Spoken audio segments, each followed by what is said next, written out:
Hello guys, আজকে আমরা শিখব ক্লাস 7 আইসিএসই কম্পিউটারের অ্যাডভান্সড ফিচার্স ইন এইচটিএমএল এর ইমেজেস এবং ফর্মস এর ব্যাপারে। আগে আমরা ইমেজেস এর ব্যাপারে দেখে নেব।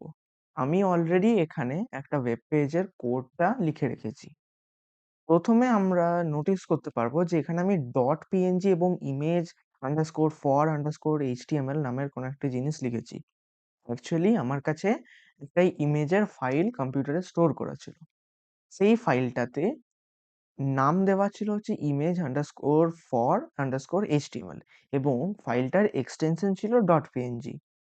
তোমাদের কাছে যদি অন্য কোনো একটা ফাইল থাকে তাহলে তার নামটাকে এবং তার এক্সটেনশনটাকে তোমরা মাথায় রাখতে পারো, মানে রাখা উচিত। এইবারে আমরা আগে এর আউটপুটটাকে দেখে নিই। আউটপুটে তোমরা দেখো, এখানে আমি এরকম একটা জিনিস পাচ্ছি।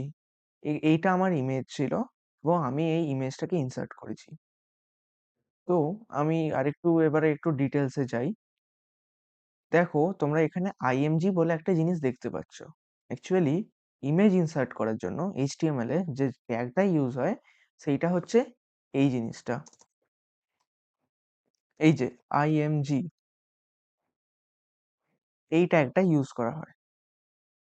এইবারে শুধু এই ট্যাগটা ইউজ করলেই তো হবে না, আমাদেরকে এই কম্পিউটারকে বোঝাতে হবে যে কোন ইমেজটাকে আমি ইনসার্ট করতে চাই, কতটা তার হাইট হবে, কতটা তার উইডথ হবে, সেই ইমেজটা সেন্টারে থাকবে নাকি লেফট সাইডে থাকবে নাকি রাইট সাইডে থাকবে, বা যদি ইমেজটাকে লোড করতে কোনো প্রবলেম হয় তাহলে কম্পিউটার অল্টারনেটিভ হিসেবে কি দেখাবে, কি টেক্সট দেখাবে বা কি জিনিস দেখাবে, সেইটাকে আমাদেরকে স্পেসিফাই করতে হবে। তো আমরা সেটাকে বিভিন্ন অ্যাট্রিবিউটের থ্রু দিয়ে আইএমজি ট্যাগের ভেতরে স্পেসিফাই করতে পারবো। প্রথমে আমরা দেখতে পাচ্ছি এসআরসি। এসআরসি মানে হচ্ছে যে ইমেজের ইউআরএলটা, মানে ইমেজের অ্যাকচুয়ালি অ্যাড্রেসটা। ইউআরএলটা বললে লেস স্পেসিফিক হবে। এসআরসিটা ডিনোট করছে ইমেজের অ্যাড্রেসটাকে। এখানে আমার ফাইলটার নাম ছিল বললামই এবং ফাইলের এক্সটেনশনটা হচ্ছিল ডট পিএনজি, তাই আমি এটাকে লিখে দিয়েছি। কিন্তু তোমাদেরকে একটা জিনিস মাথায় রাখতে হবে, সেটা হচ্ছে যে তোমরা যে ফোল্ডারটাতে এই ওয়েবসাইটের কোডটাকে লিখছো, মানে এই ফাইলটাকে এইচটিএমএল ফাইলটাকে সেভ করছো, সেম ফোল্ডারে যদি তোমাদের ইমেজটাকে স্টোর করা থাকে, ইমেজের ফাইলটাকে স্টোর করা থাকে, তবেই কিন্তু তোমরা এরকম ভাবে জাস্ট নামটাকে লিখে ডট এক্সটেনশনটা লিখে দিতে পারো। কিন্তু যদি অন্য কোনো একটা ফোল্ডারে স্টোর করা থাকে, সাপোজ তোমরা ফাইলটাকে বানাচ্ছ ডেস্কটপ ফোল্ডারে কিন্তু তোমাদের ইমেজটা আছে ডাউনলোডস ফোল্ডারে, তখন কিন্তু তোমাদেরকে ফুল অ্যাড্রেসটা লিখতে হবে, মানে সি ইউজার্স ইওর নেম, অনেক কিছু, মানে ফুল অ্যাড্রেসটা লিখতে হবে মেন। এবারে আমরা নেক্সট কোয়েশ্চেনে আসি। কোয়েশ্চেনটা কি, যে যদি ধরো আমরা ভুল করে ফেলি এটাকে লেখার সময়, ফর এক্সাম্পল আমি নেমটা লেখার সময় কোনো একটা ভুল করে ফেললাম, আমার এরকম ভাবে আছে সাপোজ, তো তখন কম্পিউটার কি করবে? কম্পিউটার যদি পুরোপুরি ব্ল্যাঙ্ক ছেড়ে দেয়, মানে কিছুই লিখলো না বা কিছু করলো না, তখন তো আমাদের, মানে যে ইউজার, যে ওয়েবসাইটটাকে দেখছে, তার জন্য তো প্রবলেম হয়ে যাবে। তখন আসছে হচ্ছে আমাদের এই অল্ট অ্যাট্রিবিউট। অল্ট অ্যাট্রিবিউটটা কি করছে, ও ইমেজটা যদি ডিসপ্লে না করা যায়, মানে কম্পিউটার যদি ইমেজটাকে খুঁজে না পায়, তাহলে যে জিনিসটা ডিসপ্লে করতে হবে সেটা অল্ট অ্যাট্রিবিউট স্পেসিফাই করে। এখানে যেমন আমি অল্ট অ্যাট্রিবিউটের ভেতরে লিখেছি image can not be displayed. তো আমি এখানে আরেকবার রিলোড করি। রিলোড করে দেখো, এখানে লেখা আছে image can not be displayed, মানে আমার ফাইলটা যদি ঠিকমতো কম্পিউটার খুঁজে না পায় বা অন্য কোনো প্রবলেম হয়, তখন আমি কম্পিউটার এই image can not be displayed টেক্সটটা শো করবে। এরপরে আমরা আসি হাইট এবং উইডথ। তোমরা হয়তো বুঝতেই পেরে গেছো যে এটা ইমেজের সাইজের কথা বলছে। তো হাইট আর উইডথ কি করছে, হাইট আর উইডথটা, হাইটটা মানে হচ্ছে কম্পিউটারে ইমেজের ক্ষেত্রে হাইট মানে হচ্ছে এই যে কতটা, মানে ভার্টিক্যালি কতটা লেন্থ, আর উইডথ মানে হচ্ছে হরাইজন্টালি কতটা লেন্থ। এবারে হাইট আর উইডথটাকে আমরা পার্সেন্টেজেও ডিনোট করতে পারি, আবার পিক্সেলসেও ডিনোট করতে পারি। এইখানে দেখো আমি পার্সেন্টেজে ডিনোট করেছি। যেহেতু আমি 50% লিখেছি, কম্পিউটার নিজের মতো করে 50% ওর সাইজটা দেখাচ্ছে। ঠিক আছে? আমি যদি এর জায়গাতে 50% না লিখে অন্য কিছু একটা লিখতাম, মানে ধরো 16 পিক্সেলস লিখতাম, তখন কম্পিউটার ডিফারেন্ট ভাবে দেখাতো। এরপরে আমরা আসি স্টাইল ইকুয়ালস টু ফ্লোটে। স্টাইল ইকুয়ালস টু ফ্লোট কি করছে দেখো, এইখানে ইমেজটা আমাদের স্ক্রিনের লেফট সাইডে দেখা যাচ্ছে।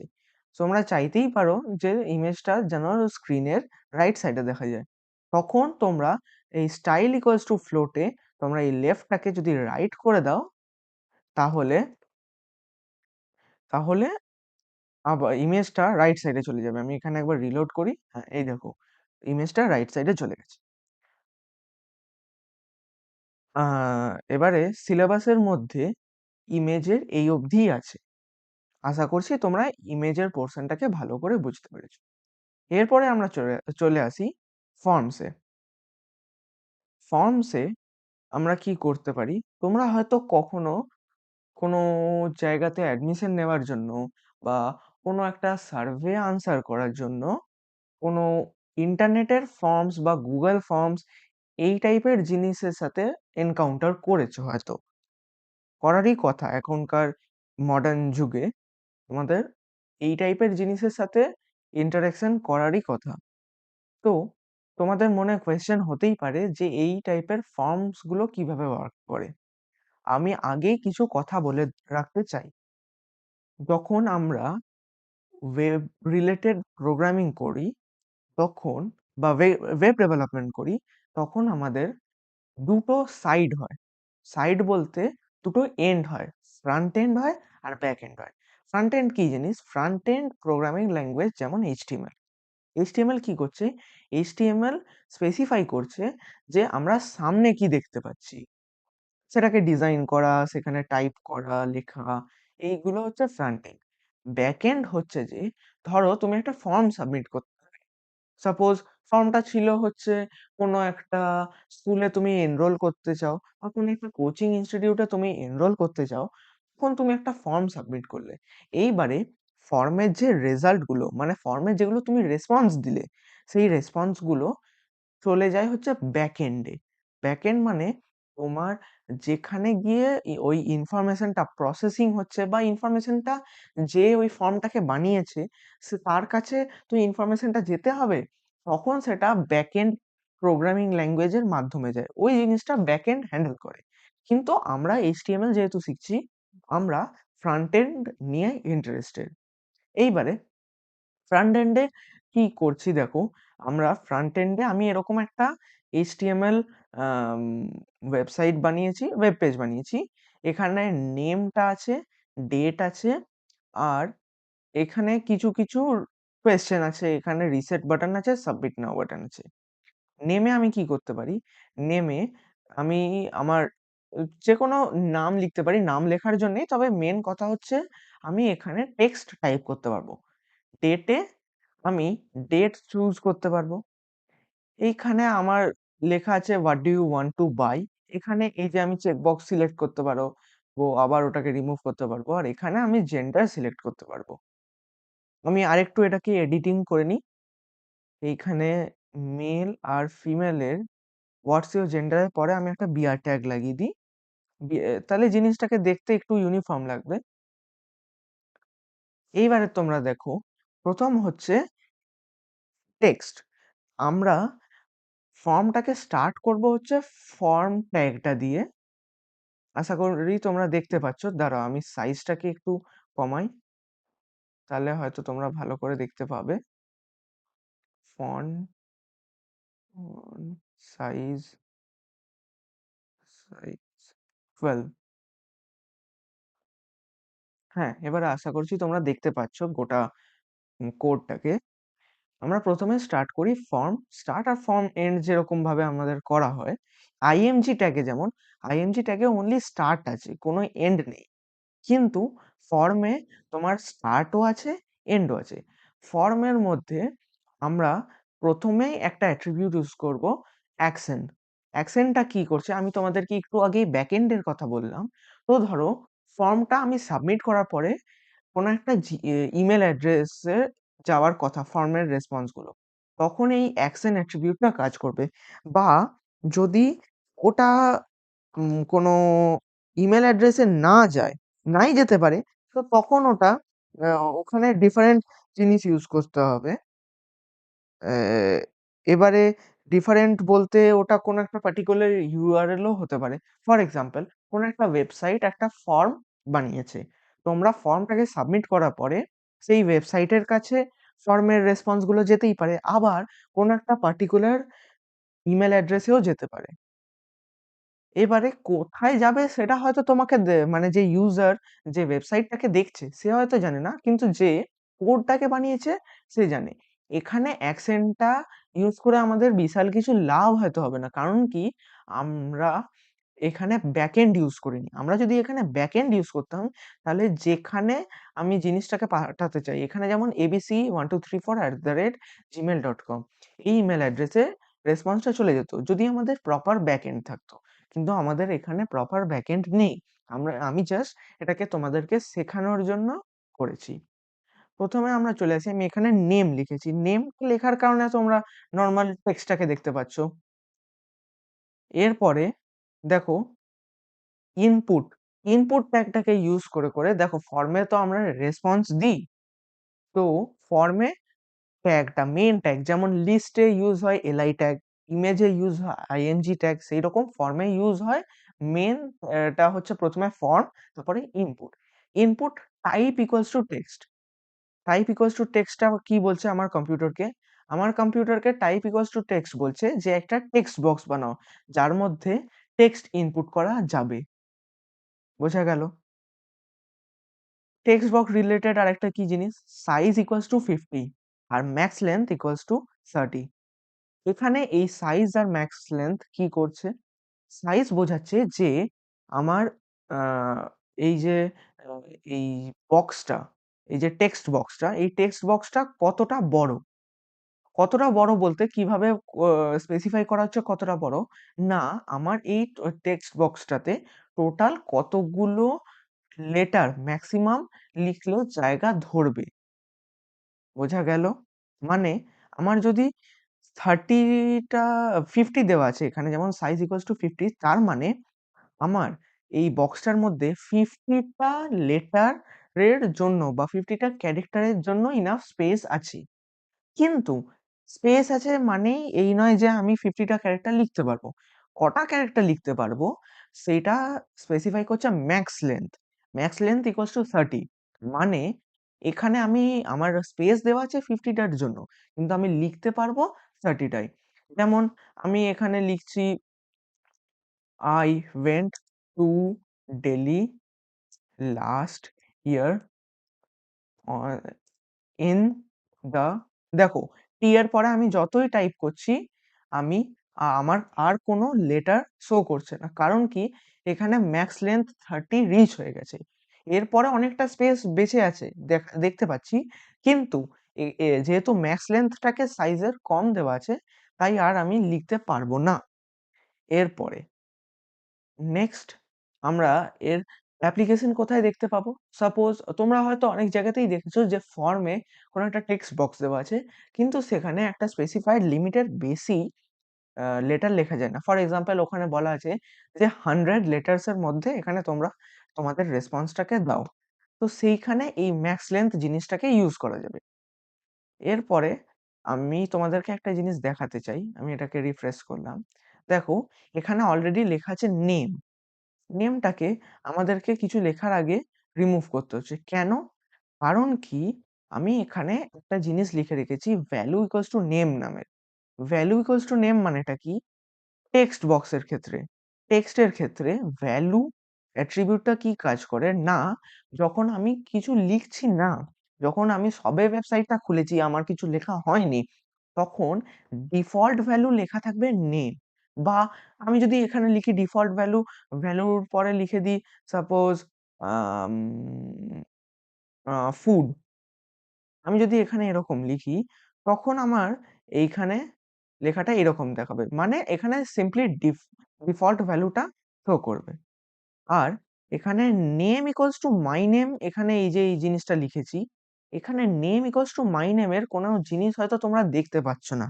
তাই তোমাদের মনে কোয়েশ্চেনই আসতে পারে যে যখন আমরা কিছু দেখতে পাচ্ছি না, তখন এই নেম ইকুয়ালস টু মাই নেমটাকে নিয়ে আমরা কি করব?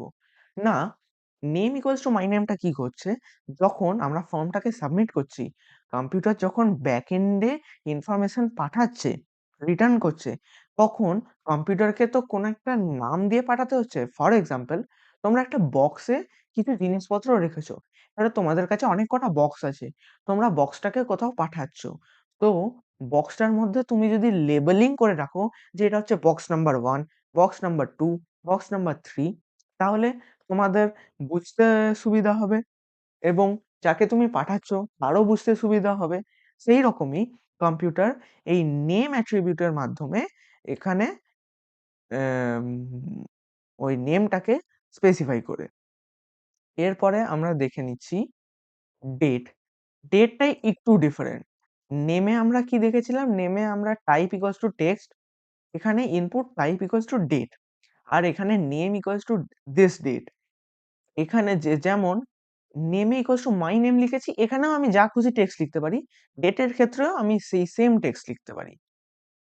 ডেটের ক্ষেত্রে কি হচ্ছে? ডেটের ক্ষেত্রে আমার এইখানে এই টাইপের একটা বক্স চলে আসছে, যেখানে আমি এটাকে ক্লিক করলে আমি একটা ডেট সিলেক্ট করতে পারবো। ফর এক্সাম্পল, আমি এই ডেটটাকে সিলেক্ট করলাম। তো দেখো, তোমাদের এখানে একটা ডেট লেখা আছে। বোঝা গেল? আশা করি তোমরা বুঝতে পেরেছো। এরপরে হচ্ছে আমি একটা টেক্সট লিখেছি, what do you want to buy. এরপরে আমরা দুটো জিনিস দেখব, চেকবক্স আর রেডিও। চেকবক্স আর রেডিওর মধ্যে ডিফারেন্স হচ্ছে, দেখো তোমরা এখানে দু জায়গাতেই এই টাইপের বক্স দেখতে পাচ্ছ।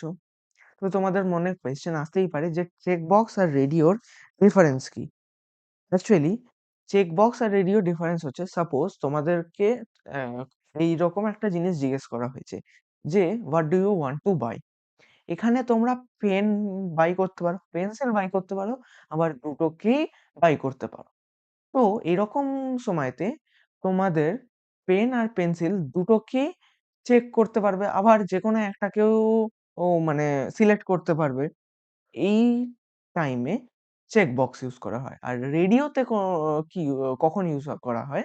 রেডিও তখন ইউজ করা হয় যখন দুটো অপশনের মধ্যে বা ৩ টে অপশন বা ৪ টে অপশনের মধ্যে যেকোনো একটা অ্যাপ্লিকেবল। এখানে এমন হোয়াটস ইউর জেন্ডার? এখানে তোমাদের জেন্ডার আইদার মেল হবে বা ফিমেল হবে। তো সেখানে যেহেতু দুটো জেন্ডার করতে পারবে না, বা সিমিলার কেসে যেখানে তোমরা যেকোনো একটা অপশনই তোমাদের কারেক্ট অপশন, সেখানে তোমরা রেডিও হিসেবে ইউজ করতে পারো। মানে রেডিওটাকে ইউজ করতে পারো, সরি, রেডিওটাকে ইউজ করতে পারো। এর মধ্যে আমি কিছু জিনিস বলে দিতে চাই। ১ম হচ্ছে নেম।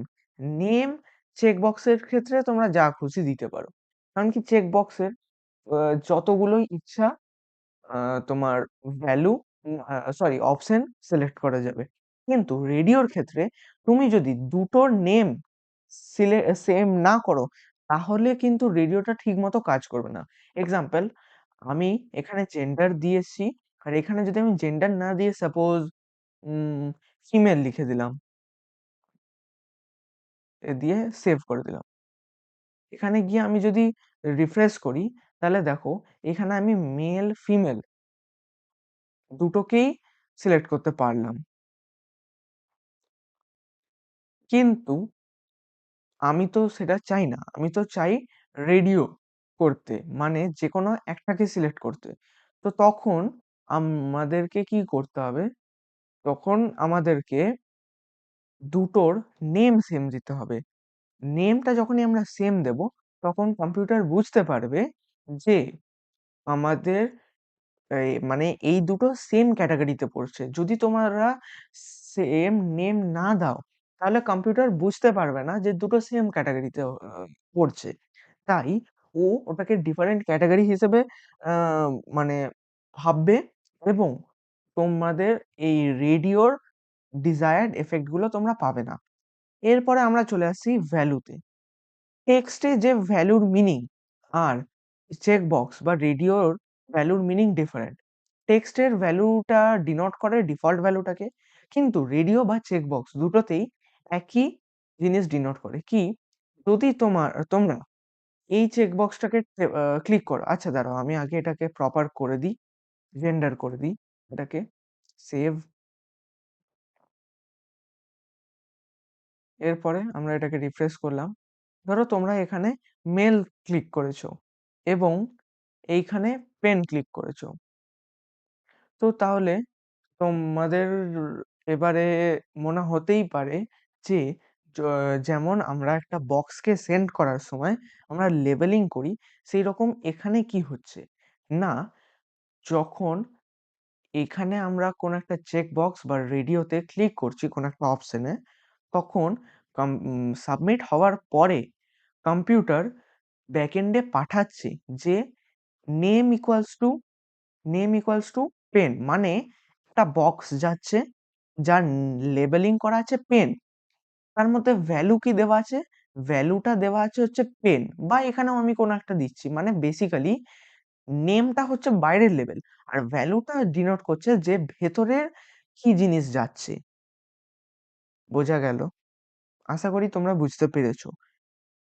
এখানে যেমন এটা ডিফল্ট ভ্যালু হিসাবে ইউজ করা হচ্ছে, চেক বক্স বা রেডিওতে ভ্যালু মানে হচ্ছে কি জিনিস যাবে, মানে তোমা যখন ইনফরমেশনটা ব্যাকএন্ডের কাছে যাচ্ছে, তখন তো ও চেক বক্সে একটা টিক পাঠাবে না, ইমেজ তো একটা পাঠিয়ে দেবে না। তখন ও একটা টেক্সট পাঠাবে। কি টেক্সট পাঠাবে? বা একটা ভ্যালু পাঠাবে বেসিক্যালি। কি ভ্যালু পাঠাবে? যেটা পেনটা সিলেক্ট হয়েছে বা ফিমেলটা সিলেক্ট হয়েছে। এই জিনিসটা ও সাবমিট করবে। এরপরে আমরা আসি রিসেট। রিসেটের ফাংশনটা আশা করি তোমরা ভালো করেই বুঝতে পেরে গেছো। কিছুই না। আমরা যদি ধরো এখানে আমরা কিছু একটা লিখে দিলাম। যা খুশি। I am a human। এবারে আমাদের এখানে কিছু অপশনও সিলেক্ট করা আছে। তো তোমরা ভাবছো যে না, আমি আবার আরেকটা ফ্রেশ পেজ চাই। তখন আমি যদি রিসেট বাটনটা টিপি, তাহলে আবার এটার নরমাল ডিফল্ট ভ্যালু গুলো পেয়ে যাবে। সবকটা এলিমেন্ট অ্যাট্রিবিউট এগুলো। ডিফল্ট ভ্যালু মানে যেটা আমরা এই পেজটাতে ডিফল্ট ভ্যালু সেট করি। ফর এক্সাম্পল, তুমি যদি নেমটাতে কিছু একটা লিখে থাকো, দিয়ে রিসেট টেপো, তাহলে আবার সেটা ফুড হয়ে চলে আসবে। মানে ফুড লেখা থাকবে। এরপরে হচ্ছে সাবমিট বাটন। সাবমিট বাটনটা কি করছে? টাইপ ইকুয়ালস টু সাবমিট এবং ভ্যালু ইকুয়ালস টু সাবমিট নাও। এখানে ভ্যালু ইকুয়ালস টু সাবমিট নাও পাঠাবে ব্যাকএন্ডে। সরি, আমি একটু ভুল বলে ফেললাম। এখানে সাবমিট নাও মানে হচ্ছে যে এই বাটনটার উপরে কি লেখা থাকবে। দেখো, তোমাদের ৩ রকমের ভ্যালু অ্যাট্রিবিউটের ৩ রকমের ইউসেজ আমরা দেখলাম। প্রথমটা হচ্ছে এখানে ডিফল্ট ভ্যালু লেখা হবে। সেকেন্ডটা হচ্ছে কি ভ্যালু বা কি ইনস্ট্রাকশন ব্যাকএন্ডে সেন্ড করা হবে। থার্ড হচ্ছে যে এই বাটনগুলোর উপরে কি লেখা থাকবে। রিসেট আর সাবমিট নাও এর ক্ষেত্রে দুটোই সেম। যখনই আমি সাবমিট নাও টিপব, ফর এক্সাম্পল ফুড ইজ নাই ইজ টেস্টি, এখানে আমি পেন্সিল সিলেক্ট করলাম, এখানে মেল সিলেক্ট করলাম, দিয়ে এখানে সাবমিট নাও টিপলাম। তখন দেখো এখানে তোমাদের এই টেক্সটটা দেখাবে। কারণ কি? এখানে যেহেতু তোমাদের ব্যাকএন্ড অ্যাটাচ করা নেই, তাই তোমাদেরকে এই টেক্সটটা দেখানো হবে। কিন্তু তোমাদের যদি প্রপার ব্যাকএন্ড অ্যাটাচ করা থাকতো, তাহলে ডিফারেন্ট আউটপুট দেখাতো। তো এখানে আমরা শিখলাম, তাহলে ফর্মের মধ্যে আমরা একটা টেক্সট বক্স বানানো শিখলাম, ডেট শিখলাম, চেক বক্স শিখলাম, রেডিও বাটন শিখলাম এবং ২ টাইপের বাটন মানে রিসেট আর সাবমিট নাও বাটন শিখলাম। আশা করি আজকের ভিডিওটা তোমাদের ভালো লাগলো। Thank you. Bye, by.